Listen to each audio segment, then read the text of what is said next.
ഇവിടത്തിന് എന്നെ വിളിക്കുന്നു. മറ്റു ഫോണിൽ ചാർജ് ഇല്ല. ഹലോ വിഷ്ണു ചേട്ടാ, ജോകുട്ടൻ ചേട്ടനെ ഞാൻ കൊറേ വിളിച്ചു. ചേട്ടൻ ഫോൺ എടുക്കുന്നില്ല. എനിക്ക് പറ്റുന്നില്ല. ഞാൻ ശരിക്കും ആത്മഹത്യ ചെയ്യും.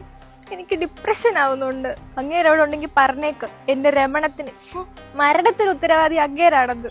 ഞാൻ പറഞ്ഞേക്കാം. എടാ നാറി, കിളി പോലത്തെ ഒരു പെണ്ണിനെ കിട്ടിയിട്ട് നീ തേച്ചല്ലേ അവളെ? അയ്യോ, കിളി പോലത്തെ പെണ്ണല്ല, കിളി പോയ പെണ്ണ്.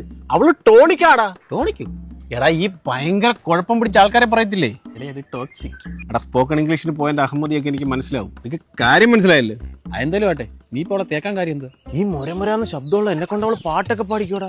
ആത്തി, ചന്ദനക്കട്ടെ, ഇങ്ങനത്തെ പാട്ടുകളാണ് പാടാൻ പറയുന്നത്. ചുമ്മാ ചെറുക്കൻ ടോണിക്കെന്നൊക്കെ പറയുന്നത് തൊണ്ടപോയി കിടക്കുമല്ലേ? എന്റെ പൊന്നളിയ, ഞങ്ങളുടെ അമ്പലത്തിലെ ഉത്സവം, മൂവാറ്റുപുഴ ഏഞ്ചൽ വോയ്സിന്റെ ഗാനമേള. ഞങ്ങളുടെ വീട്ടിൽ നിന്ന് എല്ലാവരും പോയിട്ട് ഇവളെ എന്നെ വിട്ടില്ല. ചേട്ടൻ വീട്ടിൽ നിന്ന് പാടിയാൽ മതി എന്ന് പറഞ്ഞു. അവസാനം അമ്പലത്തിലെ പരിപാടി 10 മണിയായപ്പോൾ പോലീസുകാർ വന്ന് നിർത്തിച്ചു.